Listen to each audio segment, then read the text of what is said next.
लो anime gang, आज मैं explain करने वाला हूँ काइजू नंबर 8 की मांगा को, जिसमें मैं कवर करूंगा उसके neutralization operation at day break arc को, जिसमें हमें दिखाया जाएगा कि काफका और उसके साथियों का पहला मिशन कैसा जाता है। और मैं पहले बता दूं, इस मिशन में उनका सामना एक बहुत पावरफुल बीइंग से होने वाला है। इस आर्क की शुरुआत होती है जहाँ पर हमें बताया जाता है कि एक जगह पर 150 मीटर का एक होंजू अपीयर हुआ है सागा मिहारा जगह पर। हम देखते हैं कि काफका और उसकी पूरी टीम डिफेंस फोर्स के साथ ही होती है। इसके बाद हमें पास्ट का सीन दिखाया जाता है जहाँ पर काफका, किकोरू और इचिकावा साथ में बैठे होते हैं। यहाँ पर काफका किकोरू को बता रहा होता है कि उसने एक काइजू को खा लिया था, जिसकी वजह से वो खुद एक काइजू में बदल गया है। और ये सुनकर किकोरू काफी शौक होती है। काफका यहाँ पर किकोरू से कहता है कि शायद उसे डिफेंस फोर्स को बता देना चाहिए कि वो एक काइजू है। और ये सुनकर किकोरू उसे मना करती है कि अगर तुमने ऐसा करा तो वो तुम पर भी एक्सपेरिमेंट करेंगे डेली बेसिस पर, और जो तुम्हारा सपना है डिफेंस फोर्स ऑफिसर बनने का वो खत्म हो जाएगा। किकोरू ये भी बताती है कि काइजू का इस्तेमाल स्पेशल वेपन्स बनाने में किया जाता है, तो अगर तुम एक काइजू हो तो शायद तुम्हारा भी इस्तेमाल वेपन बनाने के लिए किया जाए। और ये सुनकर काफका काफी घबरा जाता है। वो किकोरू से भीख मांगता है कि वो इसके बारे में किसी को ना बताए, जिस पर किकोरू भी मान जाती है। वो कहती है तुमने मेरी एक बार जान बचाई थी, इसलिए मैं इस बात को सीक्रेट रखूंगी। पर वो ये भी वार्निंग देती है कि अगर तुम्हारी वजह से ह्यूमैनिटी को कोई भी खतरा हुआ तो मैं तुम्हें मारने से बिल्कुल भी नहीं हिचकिचाऊंगी। और ये सुनकर काफका भी कह देता है अगर ऐसा कुछ हुआ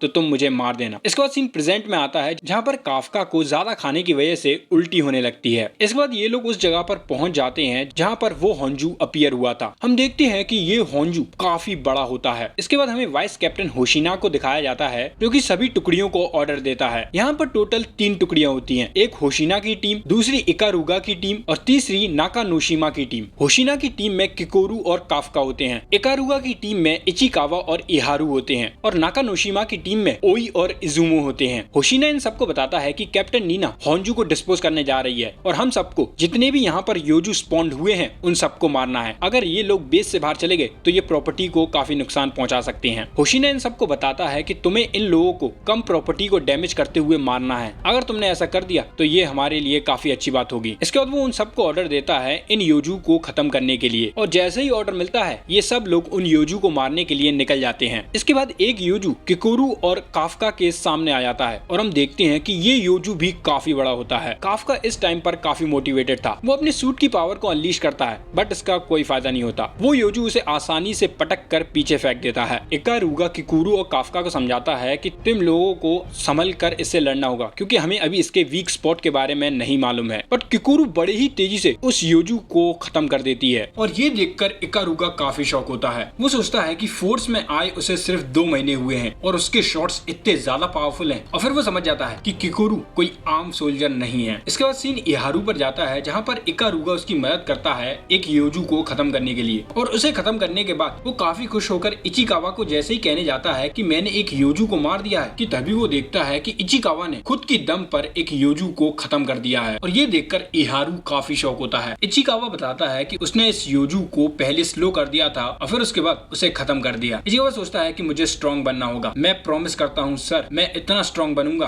कि आपको ट्रांसफॉर्म होने की जरूरत ही नहीं होगी। इसके बाद सीन ओई और इजुमो पर जाता है जो कि काफी अच्छी तरीके से लड़ रहे होते हैं। नाकानोशिमा तो इन्हें देखकर काफी इंप्रेस हो जाती है। इकारुगा और नाकानोशिमा सोचते हैं कि इस साल के जो फोर्स मेंबर हैं वो काफी स्ट्रॉन्ग हैं। और जब काफका देखता है कि उसके सभी साथी बहुत ही अच्छी तरीके से लड़ रहे हैं बट वो कुछ भी नहीं कर पा रहा, तो वो काफी डिमोटिवेट होने लगता है। काफका सोचने लगता है कि उसे क्या करना होगा जिससे वो डिफेंस फोर्स की मदद कर सके, कि तभी वो एक मरे हुए योजू की बॉडी की जांच करने लगता है। अब काफका ने क्लीनिंग स्क्वाड में काम किया था तो उसे मालूम था कि किसी भी योजू की वीक पॉइंट कहां पर होती है। इसलिए काफका उस योजू के ऊपर की बॉडी के सभी पार्ट्स को हटा देता है और उसे जल्द ही इन सभी योजू की वीक पॉइंट्स मिल जाते हैं। वो जल्दी से होशिना को बताता है कि इन सभी योजू का वीक पॉइंट उनकी नेक है, वो जो कि हार्ट फाइबर मसल से कवर है। और ये सुनकर होशिना भी काफी खुश होता है। काफका एक और बात होशिना को बताता है कि इन सभी योजू के पास रिप्रोडक्टिव ऑर्गन्स हैं, यानी मरने के बाद ये खुद को 2 में स्प्लिट कर सकते हैं। होशिना ओकोनोगी से कहता है कि इस इंफॉर्मेशन को सभी लोगों में फैला दो। इसके बाद होशिना काफका की तारीफ करता है कि तुमने ये बहुत अच्छा काम किया इनके वीक स्पॉट को ढूंढकर। और ये सुनकर काफका खुश हो जाता है और सोचता है कि मैं जब तक नहीं रुकूंगा जब तक मैं मीना की साइड में खड़ा नहीं हो जाता। तभी काफका के ऊपर से एक मिसाइल गुजरती है जिसकी पावर बहुत ज्यादा होती है। और जब काफका देखता है कि ये मिसाइल कहाँ से आई थी तो वो देखता है कि वहाँ पर मीना खड़ी हुई है जिसके हाथ में एक बहुत बड़ी गन है। वो उस गन से उस बड़े से होंजू पर हमला करती है और उसके 2 ही अटैक के मारे वो होंजू 2 में स्प्लिट हो जाता है। इसके बाद मीना अपने सूट की 96 पावर को अनलिश करके उस पर 3 शॉट्स और मारती है और उन 3 शॉट्स में वो होंजू पूरा डिस्ट्रॉय हो जाता है, जिसे देखकर काफका सोचता है कि मीना तो मेरे से काफी आगे निकल चुकी है। कि तभी वहाँ पर हुशिना आता है और वो कहता है तो क्या तुम अब हार मान लोगे? हुशिना कहता है कि मीना की साइड में खड़े होने का मतलब है कि तुम्हारी स्ट्रेंथ भी उसके बराबर होनी चाहिए। और ये सुनकर काफका उससे पूछता है कि तो मतलब तुम्हारी स्ट्रेंथ भी मीना के बराबर है? जिस पर हुशिना का मना करता है और उसी वक्त पीछे से एक योजू इनकी तरफ बढ़ रहा होता है। हुशिना कहता है कि मेरे अंदर इतनी पावर नहीं है कि मैं मार्क्समैन वेपनरी को उठा सकूं और जायंट क्लास थ्रेट से लड़ सकूं, बट अगर बात मिनिएचर और मिड साइज थ्रेट्स की है तो मुझसे बेटर कोई नहीं है। और हुशिना पलक झपकते ही उस योजू को खत्म कर देता है जो उसके पीछे आ रहा था। काफका ये देखकर शॉक हो जाता है कि उसे पता भी नहीं पड़ा और हुशिना ने उस योजू को खत्म कर दिया। हुशिना बताता है कि कैप्टन और वाइस कैप्टन की पावर बहुत ज्यादा होती है, हम लोगों को स्पेशल गियर दिए जाते हैं हमारे टैलेंट के हिसाब से और मेरा टैलेंट ब्लेड्स में है। कि तभी नीना हुशिना को बताती है कि उसने होंजू को मार दिया है। ये सुनते ही हुशिना काफका और सभी लोगों से कहता है चलो मेन इवेंट अब चालू होने वाला है। और ये सुनकर काफका कहता है बट मीना ने तो होंजू को हरा दिया है तो अब क्या दिक्कत है? इस पर हुशिना बताता है कि प्रॉब्लम होंजू नहीं बल्कि ये योजू हैं जो कि खुद को मरने के बाद स्प्लिट कर रहे हैं। और हम देखते हैं कि ये योजू नंबर्स में काफी ज्यादा बढ़ गए हैं। इसके बाद ये सभी लोग इन योजूस को खत्म करने के लिए रेडी होने लगते हैं। नाकानोशिमा ओई और इजुमे से कहती है तुम दोनों आराम कर लो, मैं इन लोगों से लड़ती हूँ। पर वो दोनों नहीं मानते और इन योजू को खत्म करने के लिए आगे बढ़ते हैं और जितने भी नए ऑफिसर होते हैं वो सभी भी आगे बढ़ जाते हैं। ये देखकर होशिना को काफी अच्छा लगता है। वो कहता है कि इस बार के जितने भी ऑफिसर्स हैं उनके अंदर अलग ही पावर है। हर बार जितने भी ऑफिसर आते हैं वो अपने सूट की पावर 20 या 30% ही बढ़ा पाते हैं और इसके बाद उनका करियर खत्म हो जाता है। बट इस बार के जो कैंडिडेट हैं उनमें बात अलग है। किकोरू के अलावा एक बंदा है जिसके अंदर बहुत पोटेंशियल है और वो है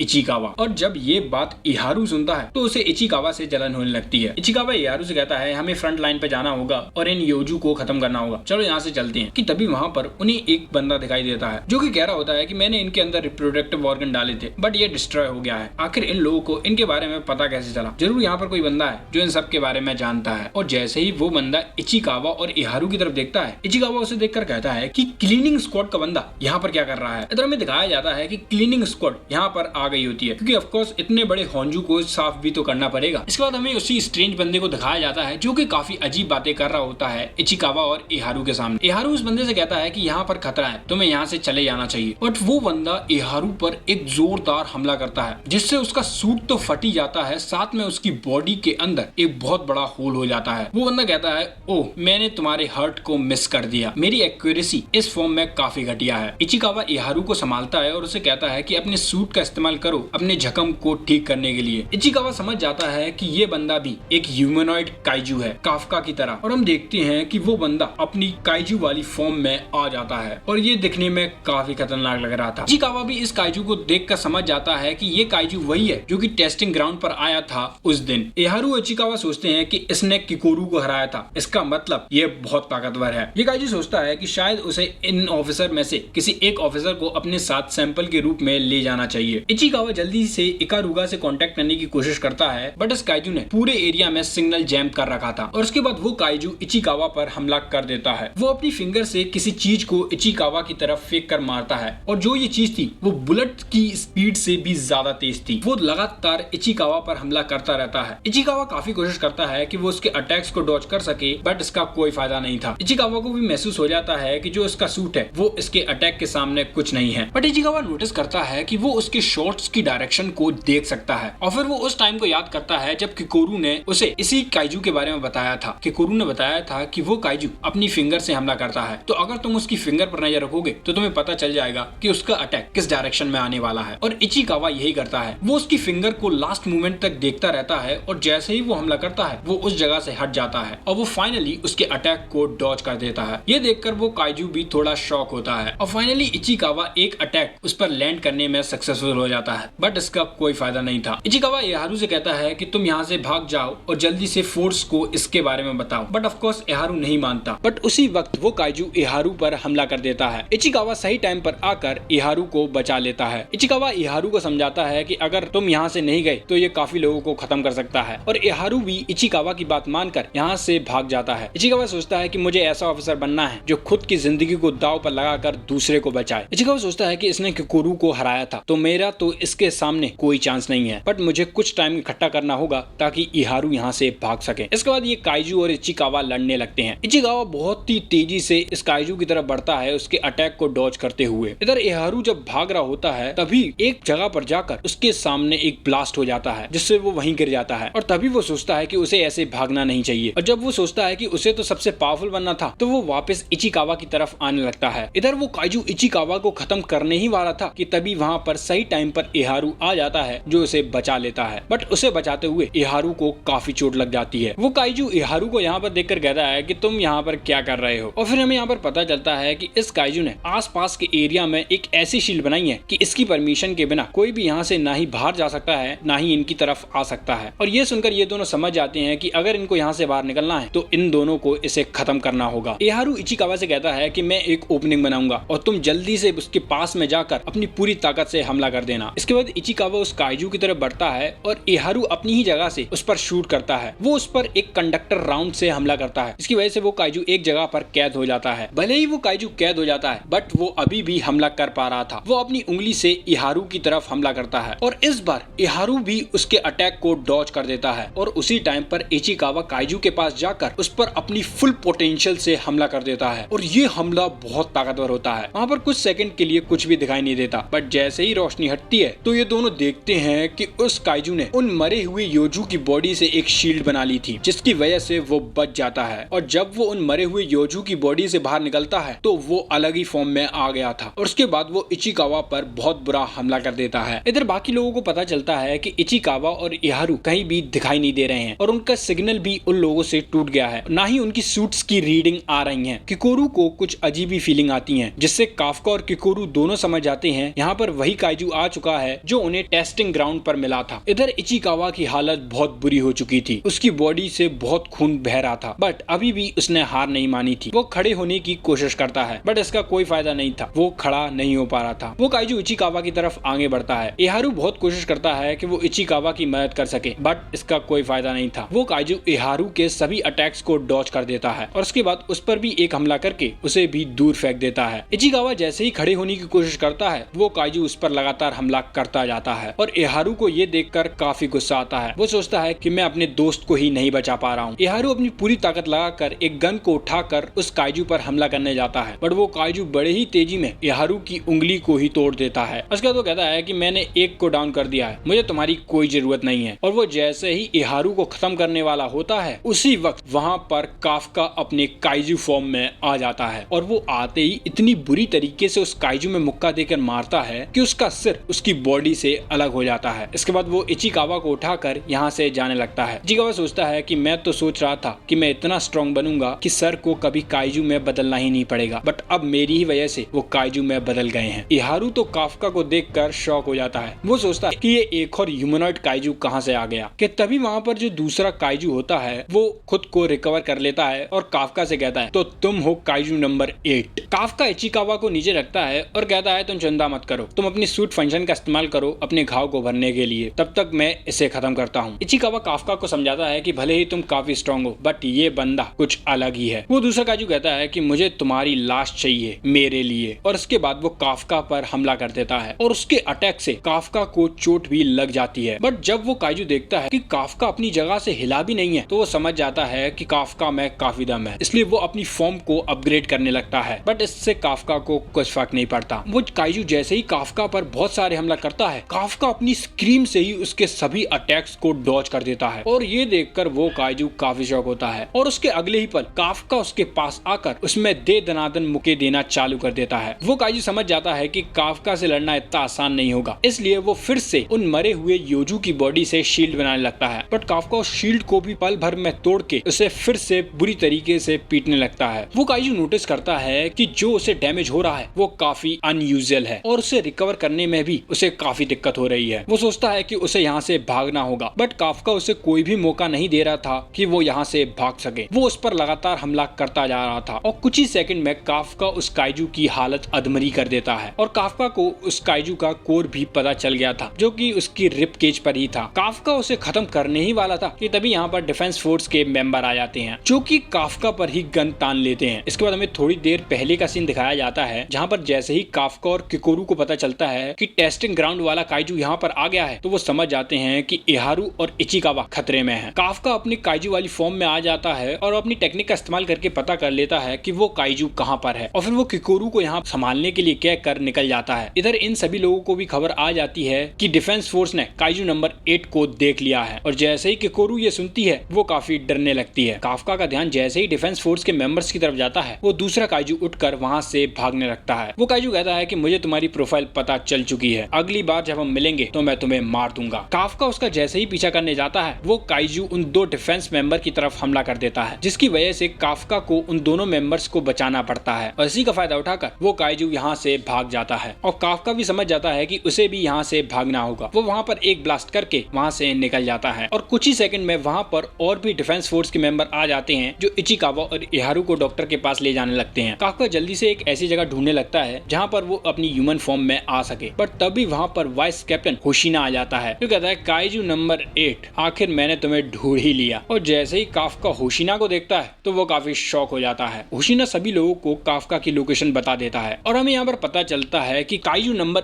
8 की न्यूट्रलाइजेशन का काम वाइस कैप्टन होशिना को ही मिला है, यानी काफका का न्यूट्रलाइजेशन। इचिकावा होशिना को बताने की कोशिश करता है कि वो काइजू नंबर 8 और कोई नहीं काफका ही है, पर उसके बताने से पहले ही होशिना काफका पर हमला कर देता है। काफका बड़े ही मुश्किल से होशिना के अटैक को डॉज करता है और उसके बाद होशिना बड़े ही तेजी से काफका पर लगातार हमला करता जाता है। काफका ये देखकर शॉक हो जाता है कि होशिना के अंदर इतनी ज्यादा पावर है। काफका सोचता है कि मैंने होशिना को हमेशा खसते हुए देखा है, पर जब वो काइजू को मारने पर आता है तो वो काफी खतरनाक हो जाता है। इसके बाद होशिना अपने सूट की 92% पावर को अनलीश कर देता है और फिर काफका पर लगातार हमला करता जाता है। काफका सोचता है कि उसे यहाँ पर क्या करना होगा। वो कैप्टन होशिना पर ऐसे हमला नहीं कर सकता और होशिना पलक झपकते ही काफका पर कट लगाने में सक्षम हो जाता है। काफका सोचता है कि अगर ऐसा ही चलता रहा तो वो जल्द ही मर जाएगा। काफका कहता है कि होशिना एक अलग ही लेवल पे है, उसकी मूवमेंट्स इंसानों से काफी बढ़कर हैं। काफका सोचता है कि जो काइजू उससे अभी लड़ा था उससे ज्यादा स्पीड होशिना में है। होशिना काफका के हाथ को काट देता है और ये देखकर काफका घबरा जाता है, बट अगले ही पल काफका उसे रीजनरेट कर लेता है और फिर काफका सोचता है कि मैं अपनी बॉडी को तो रीजनरेट कर पा रहा हूँ, बट इसमें मेरा काफी स्टेमिना लगेगा। अगर ऐसा ही चलता रहा तो मैं काफी प्रॉब्लम में आ सकता हूँ। और फिर काफका सोचता है कि उसे यहाँ पर सट्टा लगाना ही होगा। उसे एक हमला तो होशिना पर करना होगा ताकि वो उसे पीछे धकेल कर यहाँ से भाग सके। होशिना सोचता है कि इस काफका की फोर्टिट्यूड 8.0 है, इसका मतलब ये एक डाई काइजू है। बट होशिना नोटिस करता है कि ये काइजू उस पर हमला नहीं कर रहा है, बट वो इस बात पर ध्यान ना देते हुए खुद के सूट को और भी अपग्रेड कर देता है और एक एयर स्लैश से काफका पर हमला करता है। इस एयर स्लैश से काफका का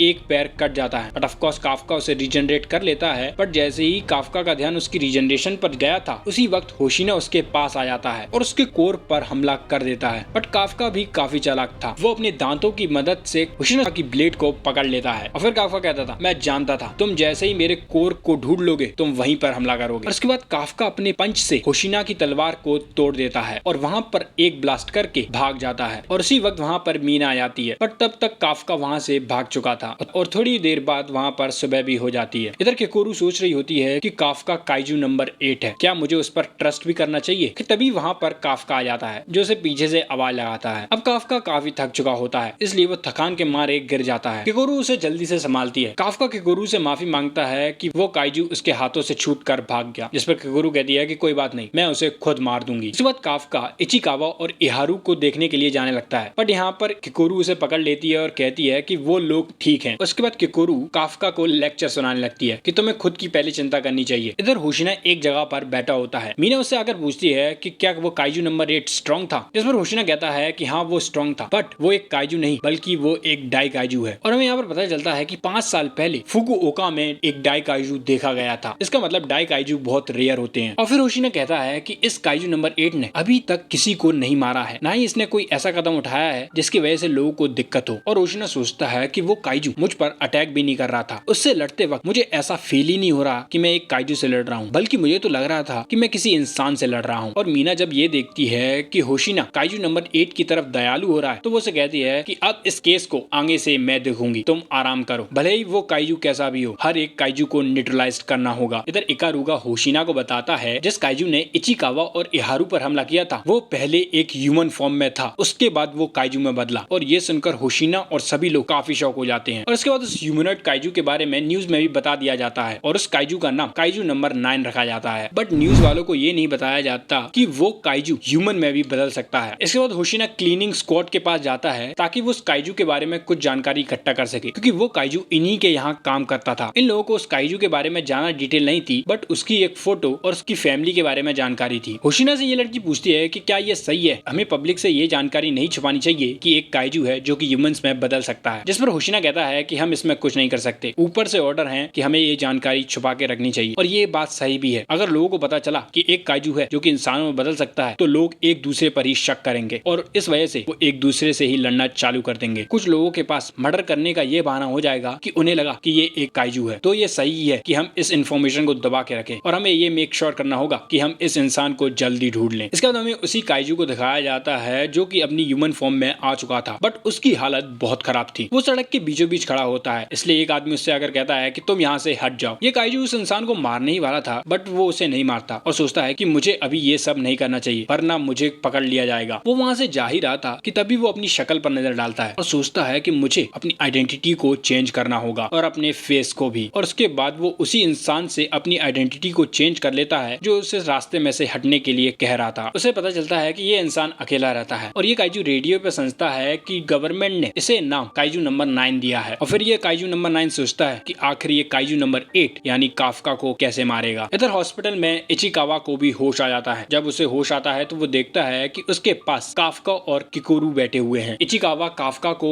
सही सलामत देखकर काफी खुश होता है और वो उन्हें थैंक यू कहता है उसकी और एहारू की जान बचाने के लिए। तभी पीछे से एहारू बोलता है कि तुम इस बूढ़े आदमी को थैंक यू क्यों कह रहे हो। और जैसे ही इचिकावा देखता है कि एहारू भी यहाँ पे है तो वो काफी शॉक हो जाता है। एहारू कहता है कि इस बूढ़े ने नहीं बल्कि हमें काइजू नंबर 8 ने बचाया था। किकारू जल्दी से इस बात को संभालती है और कहती है कि अरे काफका ने योजू के रिप्रोडक्टिव ऑर्गन और उनकी वीकनेस को ढूंढा था, तो ये भी काफी बड़ी हेल्प है। और ये सुनकर एहारू कहता है हाँ ठीक ही कहा तुमने। और फिर वो काफका से कहता है थैंक यू ओल्ड मैन। इस पर काफका कहता है कोई दिक्कत नहीं। एहारू सोचता है कि आखिर काइजू नंबर 8 ने हमारी जान क्यों बचाई थी। फिर वो कहता है चलो जो भी है वो काइजू नंबर 8 काफी कूल था, उसने उस काइजू नंबर 9 का सिर ही उड़ा दिया था। और फिर वो किकोरू और काफका से कहता है कि काश तुम दोनों भी वहां पर होते। इसके बाद काफका और एहारू जब डिस्चार्ज होकर अपने बेस पर पहुंचते हैं तो इन दोनों की रिकवरी और इनके फर्स्ट मिशन के पास होने में इन सभी लोगों ने पार्टी रखी थी और इजुमो ने यहाँ पर बहुत ही महंगी महंगी डिश ऑर्डर करी थी। और यहाँ पर ही हमें पता चलता है कि इजुमो कोई आम बंदा नहीं बल्कि वो इजुमो टेक के मालिक का बेटा है जो कि एंटी काइजू वेपन मैन्युफैक्चर करती है पूरे नेशन में। और जो इनके डिफेंस फोर्स सूट है वो भी इजुमो की कंपनी बनाती है। और यह सुनकर काफका काफी शौक होता है। इसके बाद इन लोगों की पार्टी शुरू होती है जो कि कुछ देर के लिए तो काफी बढ़िया चलती है, बट थोड़ी ही देर बाद ये सभी लोग एक दूसरे पर चिल्लाने लगते हैं और आर्ग्यूमेंट्स करने लगते हैं। होशिना और इचिकावा ये सब दूर से देख रहे होते हैं। इचिकावा काफी कोशिश करता है इन लोगों को शांत कराने की, बट ये लोग नहीं मानते। बट इनकी आर्ग्यूमेंट्स धीरे धीरे बदल कर इनकी मिशन के बारे में होने लगती हैं। और ये देखकर इचिकावा समझ जाता है कि ये सभी लोग उनके फर्स्ट मिशन में जो गलतियां हुई थी उनके बारे में बात कर रहे हैं, जो कि काफी बढ़िया है। और फिर इचिकावा सोचता है कि यहाँ पर मैं ही अकेला नहीं हूँ जो कि स्ट्रॉन्ग बनना चाहता है, यहाँ पर सभी हैं जिनको स्ट्रॉन्ग बनना है। इसके बाद होशिना सभी को शांत करता है और एक इंपॉर्टेंट अनाउंसमेंट करता है। होशिना काफका से कहता है कि ऑपरेशन के दौरान तुमने योजू की वीकनेस को बताकर बहुत अच्छा काम किया था और उसी काम की वजह से हम तुम्हें जनरल ऑफिसर पर प्रोमोटेड कर रहे हैं। इसका मतलब अब काफका डिफेंस फोर्स के 3rd डिवीजन में आ गया है। और ये सुनकर वो काफी खुश होता है। अगले दिन काफका को उसकी न्यू यूनिफॉर्म और बैच मिल जाता है जो कि उसे मीना ही देती है। वो अपने नए बैच को लेकर जैसे ही वहाँ से खुशी के मारे जा रहा होता है, मीना उसे कहती है ज्यादा खुश मत हो, तुम अभी भी मेरे साइड में खड़े होने के लायक नहीं हो। और ये सुनकर काफका सोचता है तो अभी भी मीना को याद है। वो कहता है तुम सिर्फ देखती जाओ। इसके बाद मीना काफका को पनिशमेंट देती है 50 पुशअप की, क्योंकि उसने अपने सुपीरियर को उसके टाइटल से नहीं बल्कि उसके नाम से बुलाया है। और ये सुनकर काफका काफी शौक हो जाता है। मीना काफका को बताती है कि काइजू नंबर 8 और काइजू नंबर 9 के इंसिडेंट के बाद मुझे हेडक्वार्टर में जाना होगा, तो मैं बेस से जा रही हूँ, इसलिए मैं होशिना को चार्ज बना रही हूँ, तो तुम उसे ये बता देना। और मीना काफका को ये भी बताती है कि होशिना ही वो बंदा है जिसने तुम्हें जनरल ऑफिसर बनवाया है, उसे तुम पर काफी भरोसा है, उसे नीचे मत गिरने देना। इधर काफका रात में पढ़ रहा होता है, तभी वो सोचता है कि उसे शायद सो जाना चाहिए। अगर कैप्टन होशिना को पता चला तो वो उसे काफी डांटेगा। कि तभी काफका देखता है कि ट्रेनिंग रूम की लाइट अभी भी जल रही है, तो वो उसे बंद करने के लिए जाता है। कि तभी वहाँ पर वो देखता है कि होशिना वहाँ पर अपनी शॉट प्रैक्टिस कर रहा है। काफका होशिना की मूवमेंट्स को देखकर काफी शौक हो जाता है, बट काफका नोटिस करता है कि जो होशिना मूवमेंट्स कर रहा है वो मूवमेंट्स वही हैं जो उसने काइजू नंबर 8 के खिलाफ यूज करी थी, यानी खुद काफका के खिलाफ। काफका तो होशिना की मूवमेंट्स को देखकर हैरान ही हो जाता है। होशिना काफका से कहता है कि तुम इतनी रात में यहाँ पर क्या कर रहे हो, जिस पर काफका काफका कहता है ये सवाल तो मैं आपसे भी पूछना चाहता हूँ, जिस पर होशिना कहता है कि मैं अपनी मूव्स की प्रैक्टिस कर रहा था जो कि मैंने काइजू नंबर 8 के खिलाफ इस्तेमाल करे थे, क्योंकि अगली बार जब हम मिलेंगे तो मैं उस काइजू नंबर 8 को खत्म कर दूंगा। और फिर होशिना कहता है कि अगर मैंने अपनी स्किल नंबर 6 का इस्तेमाल करा होता 5 की जगह, तो मैं उस काइजू नंबर 8 के कोर के यहाँ पहुंच जाता और उसे खत्म कर देता। कोई भी आम ऑफिसर उस काइजू नंबर 8 को नहीं हरा सकता। तो मैं सोच रहा हूँ कि वो काइजू नंबर 9 आखिर कितना पावरफुल होगा। मुझे इन दोनों से छुटकारा पाना ही होगा। काफका सोचता है कि होशिना एक अलग ही बंदा है। वो सिर्फ सिटीजन्स को प्रोटेक्ट करने की नहीं सोच रहा, बल्कि वो हमें भी प्रोटेक्ट करना चाहता है। इसके बाद काफका होशिना से कहता है कि मीना ने मुझे बताया था आपको मेरे अंदर फेथ है, मैं अपनी पूरी कोशिश करूंगा कि मैं फोर्स के काम आ सकूं। और ये सुनकर होशिना काफका को पकड़ लेता है और कहता है कि तुम्हें क्या लगता है कि मैं तुम जैसे 1% में भरोसा करूंगा, ज्यादा खुश मत हो। और फिर वो काफका को छोड़ देता है। और होशिना जैसे ही यहाँ से जाता है वो काफका से कहता है बट मुझे तुम्हारी 1% में भरोसा है, मैं ब्यूरो बिल्डिंग में वापस जा रहा हूँ, तुम भी जल्दी सो जाओ। और फिर काफका कहता है ठीक है सर। और उसके बाद हमें बहुत सारे ड्रैगन दिखाए जाते हैं जो कि योजू,